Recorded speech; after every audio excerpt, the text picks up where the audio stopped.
Samsung Galaxy S7 early leaks don't paint a pretty picture in some specifications. Google I/O registrations go live soon and we expect a lot from it. And HTC surprised everyone with the sales of the HTC Vive. I'm Jaime Rivera, and if I could do the math of how much food I've eaten so far, oh man, that's not gonna look nice. This is Pocketnow Daily.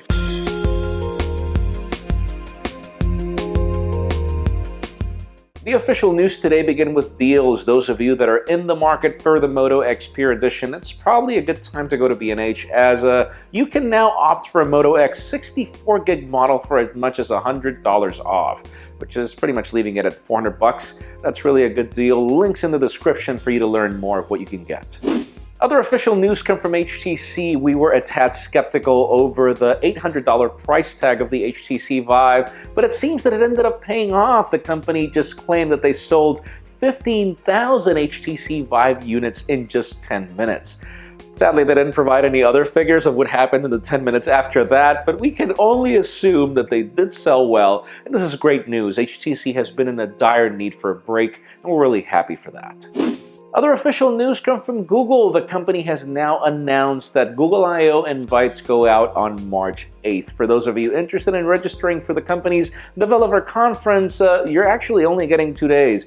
And we don't really understand what the purpose is for those 2 days, as usually their invites run out in probably the first 10 minutes. That's usually the way it goes. Let's see how it happens this year. Now let's move the spotlight over to Oppo. The company has been launching a ton of premium mid-rangers this past year, and the R7 and R7 Plus were probably the flagships in that department. We're still waiting for the successors of the Find 7 and obviously the N3, but it seems that the only teaser we're getting is for the Oppo R9 and R9 Plus, which will apparently make a debut on March 17. We will keep you posted as we learn more. Finally, the very interesting and also disappointing news of today have to do with the Galaxy S7, as we hear that even Sprint units are actually making it out earlier than expected.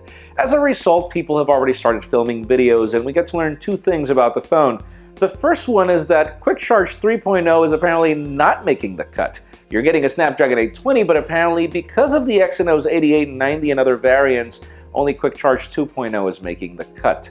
In addition to that, we also hear that even though you are starting at 32 gigs, believe it or not, TouchWiz is apparently going to take up 8 gigs of your storage in addition to others, which those others aren't really specific. So you're only getting about 16 gigs available as storage when you unbox the phone, which is rather sad. And it does lead me to the question of the day.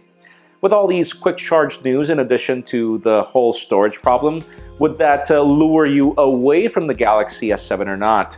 In my case, no, and mainly because Quick Charge 2 is good, 1, and 2, you get expandable storage, but hey, we'd love to know your opinion in the comments down below. Friends, as always, you know the way it goes. If you want to get these news earlier before the video is filmed, follow us on Pocketnow.com and also hit that subscribe button down below for more videos like this one.